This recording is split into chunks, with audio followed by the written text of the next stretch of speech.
तो चलिए आज का लेक्चर स्टार्ट करते हैं। तो आज का लेक्चर स्टार्ट करने से पहले मैं थोड़ा सा रिवाइंड जा रहा हूँ, थोड़ा सा रिवाइज करवाता हूँ कि अभी तक हमने पोर्टफोलियो चैप्टर में क्या क्या देखा। पोर्टफोलियो चैप्टर में जब हमने स्टेप्स डिस्कस किए थे तो सबसे पहला स्टेप रहता है सिक्योरिटी एनालिसिस, यानी कि हमको मार्केट के अंदर में इतनी सारी सिक्योरिटीज़ है, कोई पसंद आई सिक्योरिटीज़ उसको सिलेक्ट करना है। तो सबसे पहले सिक्योरिटी का सिलेक्शन यानी कि सिक्योरिटी एनालिसिस वो इस चैप्टर में नहीं दूसरे चैप्टर में देखेंगे, बट पोर्टफोलियो मैनेजमेंट का वो पहला स्टेप होता है। उसके बाद जैसे हमने सिक्योरिटी सिलेक्ट कर ली तो हमको डिसाइड करना है कि उसमें कैसे पैसे लगे, यानी कि कौन से प्रोपोर्शन में कितना पैसा लगना चाहिए। उसके लिए हम क्या करते हैं, उसके लिए हम करते हैं पोर्टफोलियो एनालिसिस। पोर्टफोलियो एनालिसिस के अंदर में हम कंस्ट्रक्ट करते हैं ऑल फीजिबल पोर्टफोलियोज, एक अलग अलग तरीके से पैसे कैसे लग सकते हैं। उसके बाद हम करते हैं पोर्टफोलियो सिलेक्शन।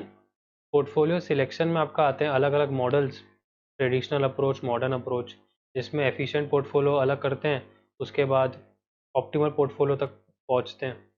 तो इस तरीके से आपका सिक्योरिटी एनालिसिस हो गया, फिर पोर्टफोलियो एनालिसिस हो गया, पोर्टफोलियो एनालिसिस का पोर्टफोलियो सिलेक्शन हो गया। पोर्टफोलियो एनालिसिस में आप return, risk, portfolio return, portfolio risk की बातें करते हैं, और उसके बाद पोर्टफोलियो सिलेक्शन। पोर्टफोलियो सिलेक्शन के बाद दो स्टेप बचे रहते हैं जो होते हैं पोर्टफोलियो इवैल्यूएशन और पोर्टफोलियो रिवीजन। पोर्टफोलियो रिवीजन तो मैंने उसी समय बता दिया था कि अगर आपके पास एक्स्ट्रा पैसे और आ जाते हैं, यानी कि आपकी सेविंग्स और बढ़ जाती है, तो आप और कैसे इन्वेस्ट करें, तो उससे आपका पोर्टफोलियो थोड़ा रिवाइज होगा। या फिर अगर आपको पैसों की ज़रूरत पड़ रही है तो आपने थोड़े से पैसे निकाल लिए तो पोर्टफोलियो रिवाइज हो जाएगा। तो ये तो पोर्टफोलियो रिवीजन हो गया। अब हम डिस्कस करेंगे पोर्टफोलियो का इवैल्यूएशन। पोर्टफोलियो का इवैल्यूएशन का मतलब, पोर्टफोलियो का इवैल्यूएशन का मतलब इवैल्यूएटिंग द परफॉर्मेंस, यानी कि ये पोर्टफोलियो बना तो लिए, इतना मेहनत मशक्क़त करके बास्केट तो तैयार कर लिए अलग अलग इन्वेस्टमेंट का, अब जिस जो सोचा था वैसा हो रहा है कि नहीं, यानी कि अच्छा रिटर्न आ रहा है कि नहीं, रिस्क कम है कि नहीं, उस तरीके की बातें। तो इवैल्यूएट करेंगे परफॉर्मेंस। बेसिकली तो परफॉर्मेंस इवैल्यूएशन करना है पोर्टफोलियो का। पोर्टफोलियो किस चीज़ से बनता है, पोर्टफोलियो बनता है इन्वेस्टमेंट से, यानी कि इन्वेस्टमेंट्स का इवैल्यूएशन करना है। अब इन्वेस्टमेंट कौन से तरह की हो सकती हैं, तो इन्वेस्टमेंट हो सकती हैं या तो सिक्योरिटीज़ या तो म्यूचुअल फंड्स। अब ये म्यूचुअल फंड्स क्या होता है, म्यूचुअल फंड्स एक तरीके का मार्केट इंस्ट्रूमेंट है जिसमें आप इन्वेस्टमेंट कर सकते हैं। इसको बहुत डिटेल में हमने म्यूचुअल फंड चैप्टर में डिस्कस किया है। तो म्यूचुअल फंड में भी पैसा लगा सकते हैं, सिक्योरिटी में भी पैसा लगा सकते हैं, यानी कि म्यूचुअल फंड का इवैल्यूएशन करना है या सिक्योरिटीज़ का इवैल्यूएशन करना है, यानी कि बॉन्ड्स इवैल्यूएशन, या शेयर्स के केस में शेयर्स है इक्विटी इवैल्यूएशन।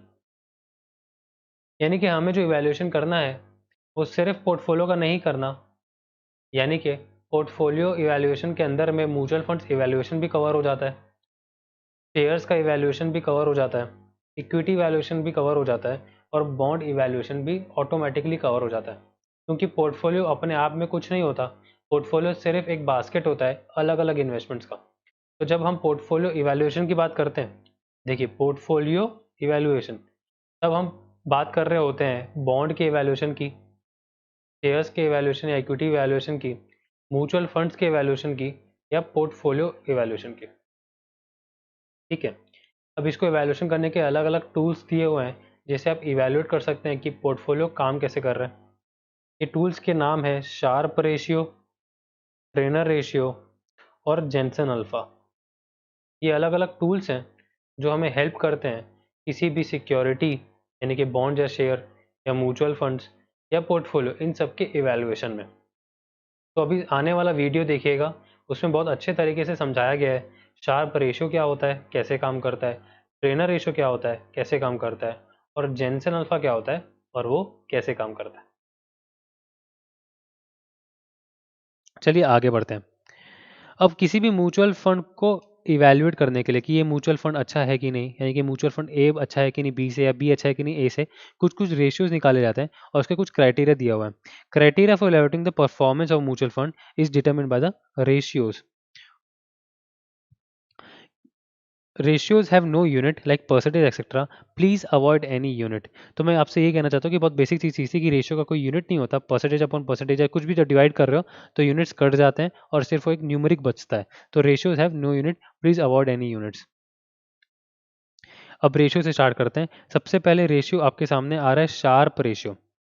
शार्प रेशियो का फॉर्मूला होता है ई आर पी, या फिर वहाँ पे आप लिख सकते हो ई R minus R F upon sigma P. Sigma, इसको सिग्मा बोलते हैं, सिग्नल को सिग्मा बोलते हैं, यानी कि स्टैंडर्ड डेविएशन एस डी। तो E R P minus R F upon sigma P. Basically मैं कर क्या रहा हूँ, बेसिकली मैं कर रहा हूँ रिटर्न को रिस्क से डिवाइड कर रहा हूँ। देखो, मैं कहीं पर भी पैसे लगाऊं वो मेरी इन्वेस्टमेंट होती है, हाँ होती है। क्या कोई भी इन्वेस्टमेंट रिस्क फ्री होती है? कुछ कुछ होती हैं, जैसे गवर्नमेंट सिक्योरिटी में पैसा लगा लिया, एफडी करा ली, ये सब चीज़ें रिस्क फ्री होती है, ज़्यादा कोई रिस्क नहीं होता। लेकिन जब मैं शेयर मार्केट में पैसा लगा रहा हूँ तो रिस्क क्या होता है? रिस्क होता है पैसा डूब जाने का रिस्क, कि भैया मेरा को पूरा नुकसान हो जाएगा, मेरे को एक भी पैसा नहीं बचेगा, वो रिस्क है। अब हर तरीके का इन्वेस्टमेंट जो होता है ना, उसका रिस्क रिटर्न अलग अलग होता है, कि इसमें रिटर्न इतना मिलेगा लेकिन रिस्क इतना है, इसमें रिटर्न थोड़ा कम मिलेगा लेकिन रिस्क कितना है। तो हमें म्यूचुअल फंड के रिटर्न दिए रहेंगे और म्यूचुअल फंड्स के रिस्क दिए रहेंगे, कि इस म्यूचुअल फंड ए में इतना रिटर्न मिलेगा लेकिन रिस्क इतना परसेंटेज है। तो जब मुझे कंपेयर करना हो या सिलेक्ट करना हो कि कौन सा चूज करूं म्यूचुअल फंड, तो ये जो रेशियो निकलेगा शार्प रेशियो, वो हेल्प करेगा मुझे। हायर द बेटर लिखा हुआ है। हायर द बेटर क्यों लिखा हुआ है? क्योंकि रिटर्न न्यूमरेटर में, रिटर्न हमारे लिए अच्छी चीज़ होती है, रिस्क हमारे लिए बुरी चीज़ होती है। तो कभी भी अगर आपके पास न्यूमरेटर में अच्छी चीज़ हो तो वो रेशियो जितना ज़्यादा होगा, वो रेशियो जितना ज़्यादा होगा उतना आपके लिए अच्छा है। और अगर आपको न्यूमरेटर में बुरी चीज़ दी हुई होगी तो आपको वो जो रेशियो है वो जितना कम होगा उतना आपके लिए अच्छा होगा। यहाँ पे आपके लिए अच्छी चीज़ ना न्यूमरेटर में दी हुई है। Return is a very good thing for you, risk is a very bad thing for you. You want the return to go up and up and up, so if you want that to increase, that is higher the better. इसका मतलब simply मैं ये कहना चाह रहा हूँ कि अगर दो शार्प रेशियो दिए होंगे, एक का वैल्यू है 1, एक का वैल्यू है 2, तो आप 2 वाले को चूज़ करोगे क्योंकि वो बेटर है 1 से। So it is also called reward to variability ratio, compensation for risk undertaken भी बोला था, कि रिस्क जितना मैंने लिया उसका मुझे कंपनसेशन कितना मिला। मैं रेशियोज के अंदर में जा रहा हूँ कि रेशियो ऐसा क्यों बना है, लेकिन उसके पहले आप ये समझ लो कि कि ये कर क्या रहे हो आप रेशियोज में। शार्प रेशियो आप करने क्या वाले हो? रिटर्न को डिवाइड करने वाले हो रिस्क से, और ये जितना ज़्यादा होगा उतना अच्छा है। अब आते हैं रेशियो के अंदर में, कि रेशियो में ई आर पी यानी कि एक्स नीचे दिया हुआ है कि here Nobel laureate William Sharpe developed this ratio. Okay, here ER यानी कि expected return of a mutual fund scheme or a share, मतलब Sharpe ratio आप सिर्फ म्यूचुअल फंड चैप्टर में इस्तेमाल नहीं करोगे, आप शेयर्स के लिए भी यूज कर सकते हो Sharpe ratio. So expected return of a mutual fund scheme और शेयर, ER का मतलब हुआ, ERP का मतलब हुआ expected return of a portfolio. So basically अगर मैंने एक म्यूचुअल फंड परचेस किया हुआ है तो उसको मैं उसका लूंगा मैं ER यानी कि expected return of the mutual fund scheme. अगर मैंने 3-4 म्यूचुअल फंड परचेस किए हुए हैं तो मैं लूंगा expected return of the portfolio, ERP लूंगा। सिर्फ टर्मिनोलॉजी चेंज है, आप काम सेम कर रहे हो। एक्सपेक्टेड रिटर्न का मतलब क्या हुआ? ये हुआ कि मुझे उस म्यूचुअल फंड से कितना रिटर्न मिल सकता है, एक्सपेक्टेड कितना है। इसमें आप ऊपर माइनस कर रहे हो RF। RF का क्या मतलब है? RF का यहाँ पे मतलब मैंने लिखा हुआ है, RF का मतलब है risk free return, that is fixed deposit, government security etcetera. So RF मतलब return which is risk free, मतलब उसमें रिस्क है ही नहीं। इसका मतलब ये हुआ कि जब आप ER और से RF को माइनस कर रहे हो, मतलब वह एक्स्ट्रा रिटर्न कितना कमा रहे हो। कि यार सोचने की बात है कि अगर मैं FD में पैसा लगाता जो 6% 6.5% मुझे मिल जाते हैं, मैं शेयर मार्केट में पैसा लगा रहा हूँ जहाँ पे मुझे एक्सपेक्टेड है। एक्सपेक्टेड क्यों बोल रहा हूँ? क्योंकि आपको इंश्योर नहीं कर सकते, सर्टेन नहीं है कि आपको मिलेगा ही मिलेगा। ये एक एक्सपेक्टेशन है, ये एक प्रोबेबिलिटी है कि आपको मिल भी सकता है, नहीं भी मिल सकता है, सर्टेन नहीं है। सर्टेन आपको ना रिस्क फ्री इन्वेस्टमेंट होते हैं। तो FD में 6.5% बोला है तो 6.5% मिलेगा, चाहे बैंक वाला कहीं नहीं भाग सकता, वो 6.5% दे के ही जाएगा आपको। लेकिन शेयर मार्केट में ऐसा नहीं है। शेयर मार्केट में अगर 2% भी बोला जा रहा है ना कि 2% रिटर्न मिलेगा, वो भी श्योर नहीं कि मिलेगा कि नहीं मिलेगा, वो भी मतलब कंटीजेंट है। तो इसका मतलब ये हुआ कि मैं एक्स्ट्रा रिटर्न कितना कमाना चाहता हूँ from investing the share market. मैं 6.5% FD में पैसा नहीं लगा रहा हूँ, वो 6.5% रिस्क फ्री रिटर्न को सेक्रीफाइस करके 15% कमाना चाहता हूँ शेयर मार्केट में।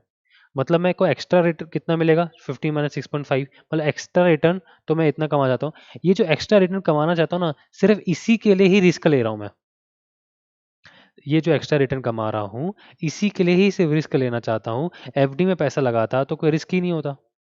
तो बेसिकली क्या हुआ, मेरा जो रिस्क है वो किस चीज़ से लिंक्ड है, my risk is linked to the extra return that I will get नहीं, I can get, I may get, I may not get, I can get by investing in the mutual fund. So this is your numerator, the extra return. और इस extra return को पाने के लिए मैं risk कितना ले रहा हूँ डिवाइड कर दोगे। अब रिस्क ज़्यादा ले रहा हूँ और एक्स्ट्रा रिटर्न कम मिल रहा है तो अच्छी बात नहीं है, एक्स्ट्रा रिटर्न ज़्यादा है रिस्क कम है तो बहुत अच्छी बात है। तो इस तरीके के हम आगे चल के देखेंगे कैसे हम इवेल्युएशन करने वाले हैं।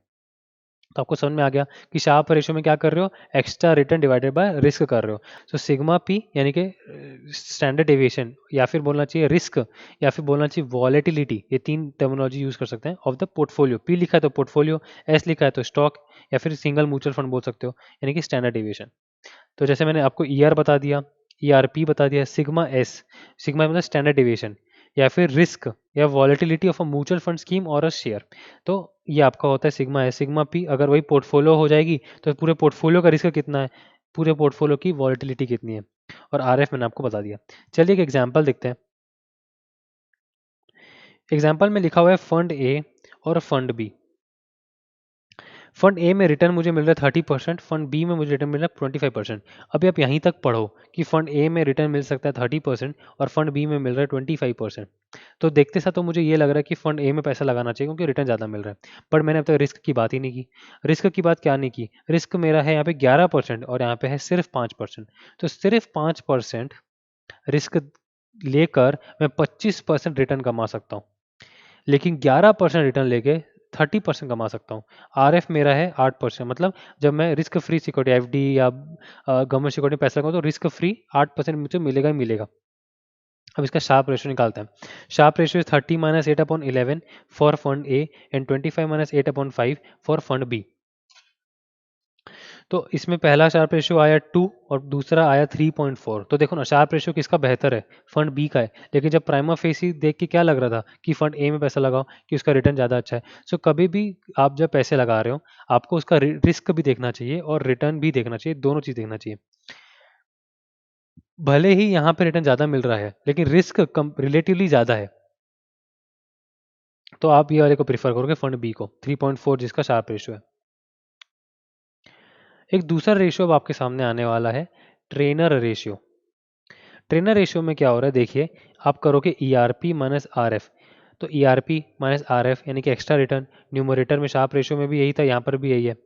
डिनोमिनेटर में दिया हुआ है beta of the portfolio. Beta is also kind of risk, so since beta is a risk and numerator is return, तो मेरे क्या what is good for me, return is good for me and whatever good for me is in the numerator. Now this is higher the better, कि वो बढ़ता ही जाए।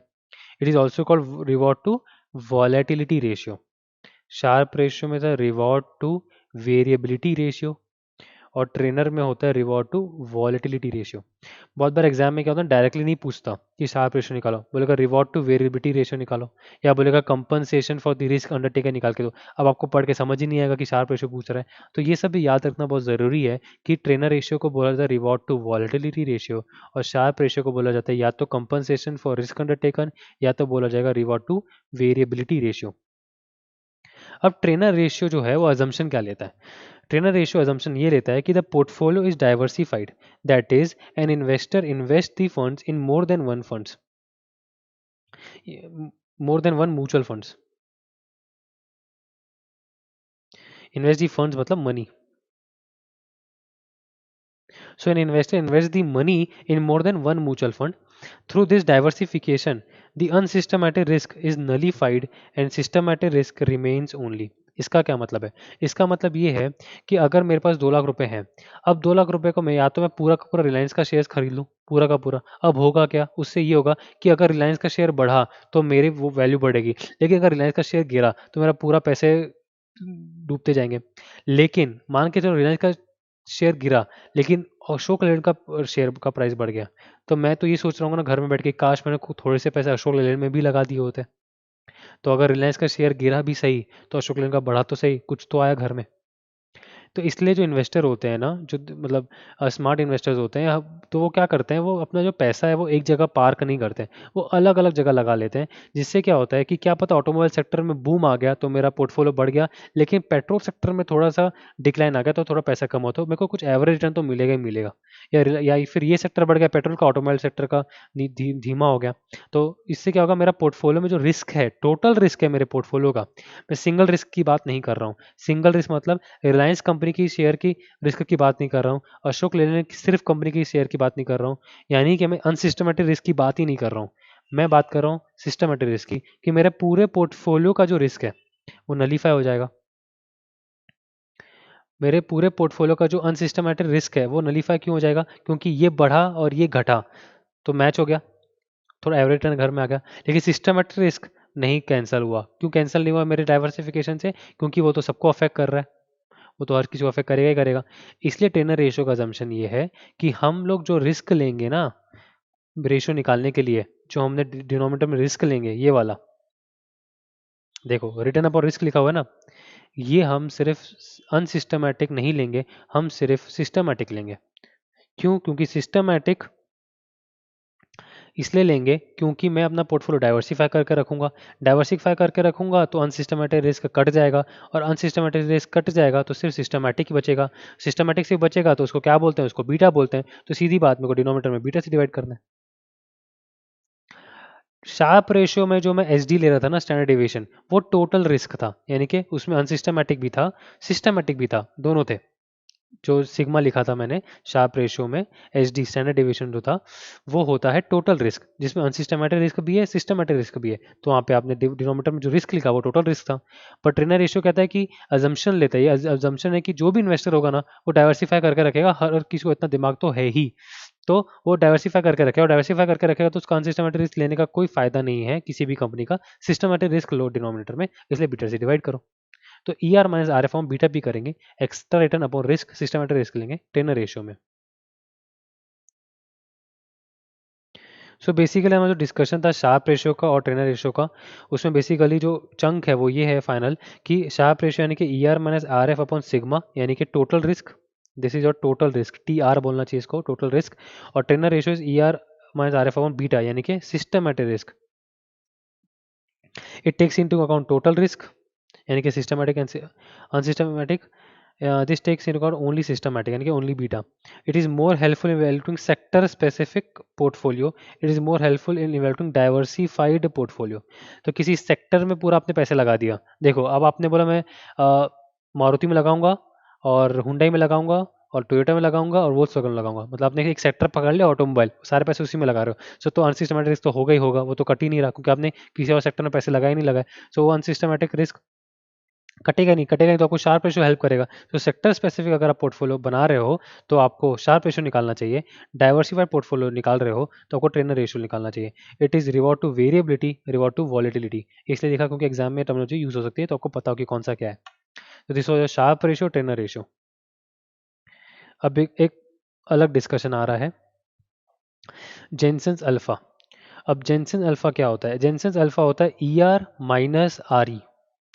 अभी E R तो अभी आप ऊपर देखते आए हो, अभी अभी हाल ही में आप उससे इंट्रोडक्शन हुआ है आपका ई आर से, कि ई आर होता है एक्सपेक्टेड रिटर्न।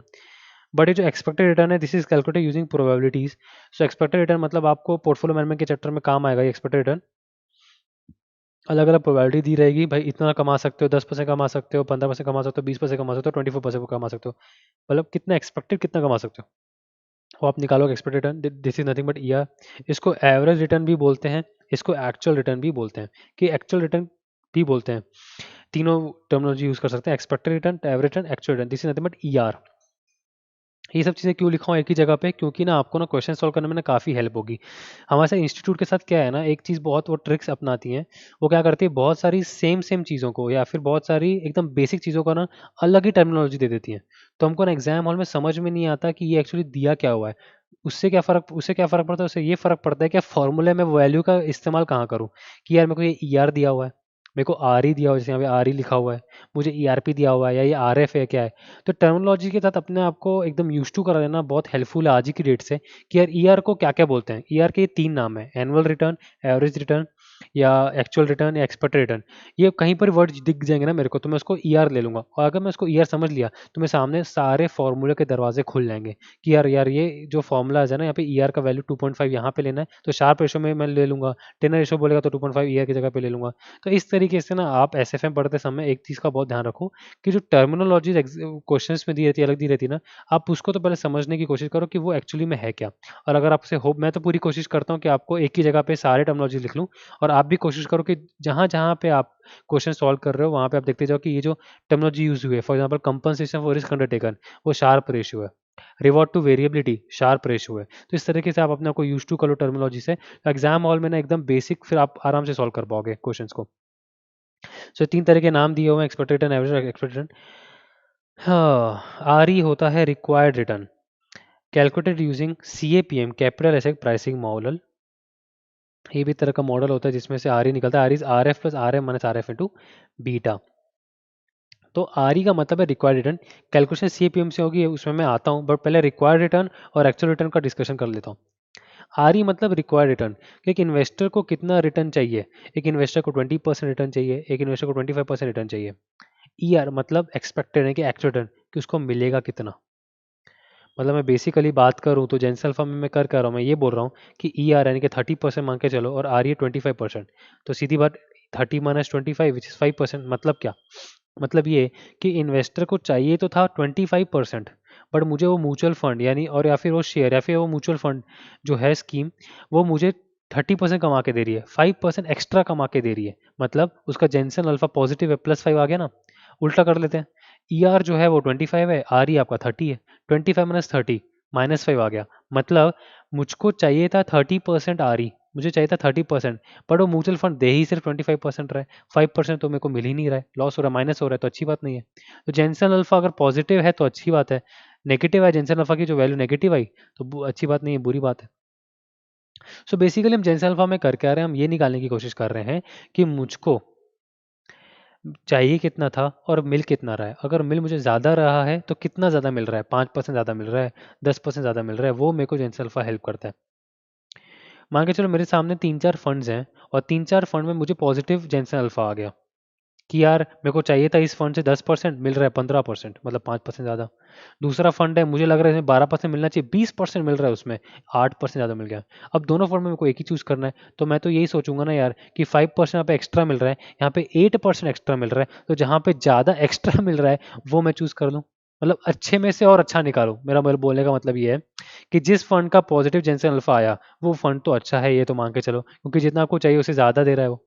लेकिन अच्छे में से भी अच्छा आपको निकालना है, यानी कि मैं बोल रहा हूँ यहाँ पे 5% एक्स्ट्रा मिल रहा है, वहाँ पे 8% एक्स्ट्रा मिल रहा है, तो जहाँ पे ज़्यादा एक्स्ट्रा मिल रहा है वो मेरे को ले लेना चाहिए। तो मेरे को हेल्प कर देना जेंसन अल्फा ये चूज़ करने में अच्छे में से अच्छा। तो that's what Jensen alpha do, it helps you to select, मैं यहाँ पे लिख लेता हूँ, अच्छे में से और अच्छा।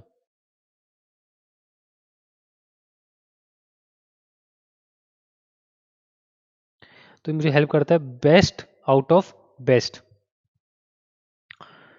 तो जेंसन अल्फा आपका होता ही है। अब जेंसन अल्फा में जो आर ई होती है वो निकालते हैं सी ए पी एम, कैपिटल ऐसे प्राइसिंग मॉडल।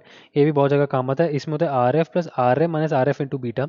आर एफ होता है आपका रिस्क फ्री रिटर्न, ये तो मैं आपको बता चुका हूँ। आर एम होता है आपका मार्केट का रिटर्न, यानी कि ये हो गया आपका रिस्क फ्री रिटर्न।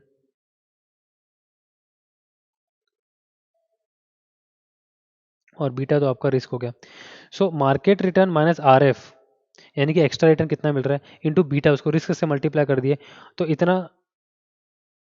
बीटा मतलब रिस्क का जो फैक्टर है, मतलब 2.5 या 1.5 उससे मल्टीप्लाई कर दिए। सो मुझे एक्स्ट्रा रिटर्न और कितना मिलेगा, कि मतलब R M minus R F, R M का 10% है, रिस्क फ्री 8% है, 10 माइनस इट इज 2% तो मिलना चाहिए, कायदे से मिलना चाहिए, क्योंकि मार्केट में इतना मिल रहा है और रिस्क फ्री इतना है। लेकिन मैंने जिस कंपनी में पैसा लगाया, यानी कि मैंने कुछ जिस म्यूचुअल फंड में पैसा लगाया उसका बीटा 2.5 है, तो मुझे 2 सिर्फ नहीं मिलेगा, मुझे 2 इंटू 2.5 तक मिलेगा, एक्स्ट्रा मिलेगा। और 8% तो मुझे मिलना ही था आर एफ लगा के। मतलब मुझे 8% तो चाहिए ही चाहिए। ये जो RF है पहला वाला, ये तो मुझे चाहिए ही चाहिए। क्यों? क्योंकि मैं FD में जो मुझे 6.5% मिल रहा था, 6.5, वो मैं छोड़ के तुम्हारे पास आया म्यूचुअल फंड लेने के लिए, तो मुझे 6.5 तो चाहिए चाहिए। इससे कम तुम मुझसे बात करोगे तो मैं तुम्हारे पास आऊँगा ही नहीं। तुम बोलोगे मुझे 5% दूंगा, मैं तुम्हारे पास आऊँगा ही नहीं। वो सेक्रीफाइस करके अपने पैसे को बैंक अकाउंट के FD में न लगा के 6.5% मैं तुम्हारे पास आया हूँ, तो 6.5 से तो ऊपर तुम दो मुझको। कितना मुझको दो? तो कितना दोगे मुझे कि मुझे मार्केट जो रिटर्न दे रहा है उसमें से इतना RF को काट दूंगा, extra return multiply by beta.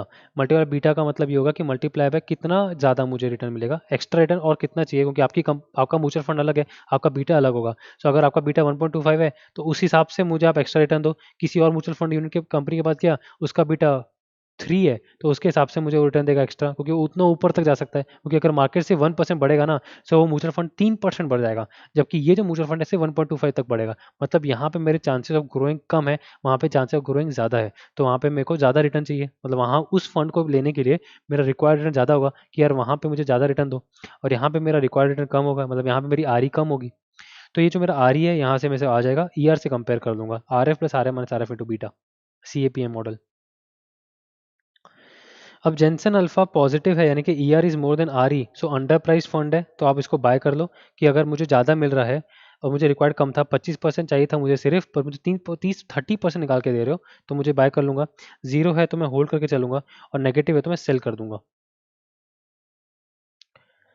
मतलब ओवर प्राइस फंड है कि मुझे जितना चाहिए उतना भी नहीं मिल रहा है, और जीरो है मतलब एग्जैक्टली जितना चाहिए उतना ही मिल रहा है, तो होल्ड करके चलूंगा। अगर नहीं हो, अगर मैंने बाय भी नहीं किया तो मैं इसको बाय भी कर सकता हूँ और होल्ड करके भी चल सकता हूँ, दोनों चीज़ तो आपको वो भी कर सकते हो। अगर ऑलरेडी परचेज है तो उसको सेल मत करो, उसको रखे रहो। अगर नहीं परचेज की हो तो बाय कर लो। तो वेलकम बैक। तो अब आप देख चुके होंगे कि शार्प रेशियो कैसे काम करता है, ट्रेनर रेशियो कैसे काम करता है, और जेंसन अल्फा कैसे काम करता है। इन तीनों का अलग अलग मतलब क्या होता है, ठीक है। तो चलिए आगे बढ़ते हैं, क्वेश्चन करते हैं। An investor holds two stock A and B, मतलब कि इन्वेस्टर ने ऑलरेडी इन्वेस्टमेंट कर रखी है ए और बी में। ऑब्वियस ही बात है, इन्वेस्टमेंट कर चुकी होगी तभी तो वैल्यूएशन की बात आएगी। An analyst prepared ex ante probability distribution for the possible economic scenarios and the conditional returns of the two stocks and the market index as shown below. So what is this ex ante probability distribution? मतलब कुछ होने से पहले आपने कोई analysis कर लिया, उसको बोलते हैं एक्स एंटे, और कुछ होने के बाद उस चीज़ का एनालिसिस करना क्या रहता है, एक्स पोस्ट। ठीक है। तो एक्स एंटे प्रोबेबिलिटी डिस्ट्रीब्यूशन क्या क्या दिया हुआ है, इकोनॉमिक सिनेरियो दिया हुआ है कि ग्रोथ, स्टैग्नेशन या रिसेशन, ऐसा ऐसा हो सकता है। ग्रोथ के प्रोबेबिलिटी 0.4, स्टैग्नेशन की 0.3, रिसेशन आने की 0.3, कुल मिला के 1। रिटर्न्स की बात किया हुआ है, ए के रिटर्न्स दिए, बी के रिटर्न दिए, मार्केट के रिटर्न्स दिए। The risk free rate during the next year is expected to be around 11%। Determine whether the investor should liquidate his holdings. Liquidate his holdings का मतलब sell stocks A and B, on the contrary make fresh investment in them. Make fresh investment in them मतलब buy कर लेना। CAPM assumptions are holding true, मतलब CAPM use कर सकते हो इस क्वेश्चन में, यानी कि RE का फॉर्मूला जिसको कहते हैं RF plus RM minus RF into beta, वो यूज कर सकते हो। क्वेश्चन कुल मिला के क्या पूछ रहा है, क्वेश्चन कुल मिला के पूछ रहा है कि जो हमारा इन्वेस्टर है जिसके पास ए और बी ऑलरेडी परचेस करके पोर्टफोलियो में रखा हुआ है, उसमें से उसे कुछ बेच देना चाहिए, सेल कर देना चाहिए, या उसे कुछ बाय कर लेना चाहिए। फ्रेश इन्वेस्टमेंट का मतलब है ए को और परचेस कर लेना या फिर बी को और परचेस कर लेना। ठीक है। तो क्वेश्चन कहीं ना कहीं बाय या सेल का पूछ रहा है, यानी कि डिसीजन मेकिंग का पूछ रहा है। तो हमने थोड़ी देर पहले डिस्कस किया कि जेंसन अल्फा का भी डिसीजन टेबल हो सकता है, यानी कि जेंसन अल्फा से भी हम डिसीजन मेकिंग कर सकते हैं। अभी तक हम रिटर्न्स यूज़ करते थे ER और RE, अब जेंसन अल्फा भी यूज़ कर सकते हैं, जिससे हम ये डिसीजन ले पाएँ कि कौन सी सिक्योरिटी को बाय करना चाहिए, कौन सी सिक्योरिटी को होल्ड करना चाहिए, और कौन सी सिक्योरिटी को सेल करना चाहिए। तो आइए आंसर्स में। इस क्वेश्चन को जब आप सॉल्व करेंगे, यानी कि इस क्वेश्चन के अंदर में जेंसन अल्फा की जो वैल्यूज़ आपको चाहिए, यानी कि ER और RE, ये जब आप निकालोगे तो ये सामने फिगर्स आपके अराइव होंगे। मेरा सजेशन है आप इस वीडियो को पॉज कीजिए, अलग अलग तरीके के जो ER वेरिएंस, कोवेरिएंस, बीटा के फॉर्मूले सिखाए थे उसको यूज़ कीजिए और इस सारी वैल्यूज़ पे अराइव हो जाइए। जैसे आपके वैल्यूज़ आ जाएंगे, इस वीडियो को फिर से रिज्यूम कीजिएगा। ऐसा करने का पर्पस ये है कि आपका भी एक तरीके का पार्टिसिपेशन लेक्चर्स में रहे। मैं आगे बढ़ रहा हूँ। ईआर आपका आएगा 11.5% ए का, बी का 10.10% और मार्केट का ईआर एक्चुअली आरएम ही होता है जो कि सीएपीएम में काम आता है। तो आपका आरएम यानी कि रिटर्न ऑफ द मार्केट यानी मार्केट रिटर्न आ जाएगा 10.20%। वेरिएंस आपको लगेगा, तो वेरिएंस लगेगा सिर्फ मार्केट का, तो मार्केट का वेरिएंस आपका आ जाएगा 78.96 परसेंटेज स्क्वायर। कोवेरियंस निकाल लेंगे। कोवेरियंस 106.20, ये किस किस का कोवेरियंस है? ये है ए और मार्केट के बीच का कोवेरियंस 106.20 परसेंटेज स्क्वायर, और बी और मार्केट के बीच का है 106.68 परसेंटेज स्क्वायर। तो ये कोवेरियंस आ जाएगा। अब कोवेरियंस अपॉन मार्केट का वेरियंस जब हम करते हैं तो बीटा आ जाता है। तो बीटा आपका आ जाएगा ए का 1.345 और बी का आ जाएगा 1.351। आर ई आपका आएगा 9.924% ए का और बी का आएगा 9.92%। आर एफ दिया हुआ था 11%। तो अभी हमें से दो चीज़ों का रिक्वायरमेंट है जेंसन अल्फा के लिए, एक तो ई आर यानी कि 11.5 और 10.10, और आर ई जो कि 9.924 9.92। जैसे अभी निकाल लेंगे तब हम जेंसन अल्फा निकालेंगे। जेंसन अल्फा निकालने का तरीका E R minus R E. A का जेंसन अल्फा आएगा पॉजिटिव 1.576 परसेंटेज और बी का भी पॉजिटिव आ जाएगा 0.18 परसेंटेज। यानी कि पॉजिटिव जेंसन अल्फा का मतलब होता है कि जितना रिटर्न मुझे मिल रहा है, यानी कि जो ई आर है वो मोर देन है जितना मुझको चाहिए, यानी कि आर ई, यानी कि E R is more than R E. जब E R more than R E होता है तो जेंसन अल्फा का जो वैल्यू है वो पॉजिटिव आता है, और ये दर्शाता है कि जो सिक्योरिटी का जेंसन अल्फा निकाला गया है या फिर जो म्यूचुअल फंड का जेंसन अल्फा निकाला गया है या पूरे के पूरे पोर्टफोलियो का जेंसन अल्फा निकाला गया है वो अंडर प्राइज्ड है, यानी कि आपको और इन्वेस्टमेंट्स करनी चाहिए उसमें, इनके बाय करना चाहिए। तो बोथ है positive Jensen alphas, so both are under priced, so make a fresh investment in them. जो क्वेश्चन की लैंग्वेज होती है उसी को हम यूज करते हैं। जैसे क्वेश्चन ने पूछा कि क्या करना चाहिए, लिक्विडेट करना चाहिए या फ्रेश इन्वेस्टमेंट, तो हम लिखेंगे कि the investor should make fresh investments in both of them because they both have positive Jensen alphas. ठीक है, तो जेंसन अल्फा हमें डिसीजन मेकिंग में भी काम आता है। एक बहुत ही इंपॉर्टेंट नोट आ रहा है आपके सामने। नोट ये है कि स्टूडेंट बहुत बार जेंसन अल्फा और alpha in the characteristic line में कंफ्यूज होते हैं। तो ध्यान दीजिएगा, अल्फा जो कैरेक्टरिस्टिक लाइन में निकाला जाए वो अलग चीज़ होती है और जेंसन अल्फा अलग चीज़ होती है। क्वेश्चन में अगर लिखा है कि calculate alpha of the stock, calculate alpha of the stock, तो वो कैरेक्टरिस्टिक लाइन की बात कर रहा है। और कभी कभी बोलता है कि डिसाइड करो कि करना क्या है, तो वो जेंसन अल्फा की बात कर रहा है। यानी कि क्या करना है, यानी कि ये समझना है कि अगर क्वेश्चन एक्सप्रेसली बोल रहा है कि जेंसन अल्फा निकालिए तो जेंसन अल्फा निकाला जाएगा, नहीं सिर्फ अल्फा बोला जा रहा है तो सिर्फ अल्फा का मतलब है कि वो अल्फा इन कैरेक्टरिस्टिक लाइन की बात कर रहा है। तो बहुत ज़रूरी है ये जानना कि दोनों अल्फा पहली बात तो अलग अलग होते हैं, और अगर क्वेश्चन सिर्फ अल्फा मांग रहा है तो आपको alpha in the characteristic line निकाल के आना है। चलिए आगे बढ़ते हैं, एक और क्वेश्चन कर लेते हैं। The following are the data of 5 mutual funds. Fund दिया हुआ है A B C D E, return दिया हुआ है ई आर, स्टैंडर्ड डेविएशन दिया हुआ है एच डी, बीटा दिया हुआ है, सबका अलग अलग। तो म्यूचुअल फंड को क्या समझना है, एक तरह की सिक्योरिटी समझ लो, एक तरह का शेयर समझ लो। और म्यूचुअल फंड को और डिटेल में म्यूचुअल फंड के चैप्टर में डिस्कस करेंगे। तो इनका लेकिन डेटा तो समझ में आ ही रहा होगा आपको, ई आर दिया हुआ है, एच डी दिया हुआ है, इनके सिग्मा दिया हुआ है और बीटा दिया हुआ है। You are required to compute the reward to volatility ratio. ये पढ़ने के साथ ही आपको समझ आना चाहिए कि रिवॉर्ड टू वॉलेटिलिटी होता है trainer ratio, and rank this portfolio using sharp method and trainer method. तो थोड़ा सा कंफ्यूजिंग है, तो करना क्या है, करना ये है कि आपको शार्प रेशियो भी निकाल लेना है, ट्रेनर रेशियो भी निकाल लेना है और रैंकिंग कर लेनी है।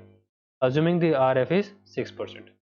मतलब ऊपर तो बोल रहा है रिवॉर्ड टू वॉलेटिलिटी रेशियो निकालो बस, तो हमको तो लगता है रिवॉर्ड टू वॉलेटिलिटी सिर्फ ट्रेनर होगा, नीचे लिख दे शार्प मेथड। तो यहाँ पे कंफ्यूज नहीं होना, बहुत सिंपली शार्प रेशियो निकालना है सबका, ABCDE का ट्रेनर रेशियो निकालना है और अलग अलग रैंकिंग कर लेनी है। तो शार्प रेशियो का फॉर्मूला आप सीख चुके हैं, ER माइनस RF यानी कि एक्स्ट्रा रिटर्न अपॉन सिग्मा यानी कि टोटल रिस्क। ट्रेनर रेशियो क्या होता है, ER माइनस RF यानी कि एक्स्ट्रा रिटर्न अपॉन बीटा यानी कि one of the systematic risk, यानी कि रिटर्न अपॉन रिस्क। न्यूमरेटर में रिटर्न आता है, डिनोमिनेटर में रिस्क आता है। तो सिंस न्यूमरेटर में हमारा अच्छा चीज़ है, यानी कि it's a good thing to have maximum return, more and more return, तो हायर द बेटर। जितना ज़्यादा शार्प रेशियो होगा उतना ज़्यादा रिटर्न मिल रहा होगा, जितना ज़्यादा ट्रेनर रेशियो होगा उतना ज़्यादा रिटर्न मिल रहा होगा, तो हायर द बेटर। तो रैंकिंग कैसे करनी, तो रैंकिंग करनी हाईएस्ट टू लोएस्ट। RF दिया हुआ है 6%, तो इस तरीके से सॉल्व होगा। रिवॉर्ड टू वॉलिटी तो निकलेगा निकलेगा, रिवॉर्ड टू वॉलिटिलिटी तो निकलेगा निकलेगा ट्रेनर रेशियो, और रैंकिंग कर लेंगे। सबसे ज़्यादा ट्रेनर रेशियो आया है बी म्यूचुअल फंड का 16। ये रेशियो होता है इसलिए यहाँ पे कोई यूनिट नहीं होता, सिर्फ 16 लिख लेंगे पहला, दूसरा ए का, तीसरा ई का, चौथा डी का और पांचवा सी का। शार्प रेशियो निकालेंगे जिसको रिवॉर्ड टू वेरिएबिलिटी भी बोलते हैं, और इसमें जो सी स्टॉक है इसका सबसे हाईएस्ट आया है, सेकंड ए का आया, थर्ड बी का आया, फोर्थ ई का आया और फिफ्थ डी का आया। ठीक है, तो शार्प रेशियो का नॉलेज आपको मिल चुका है, ट्रेनर रेशियो का नॉलेज आपको मिल चुका है, जेंसन अल्फा का नॉलेज आपको मिल चुका है, यानी कि पोर्टफोलियो इवैल्यूएशन भी अब आप सीख चुके हैं।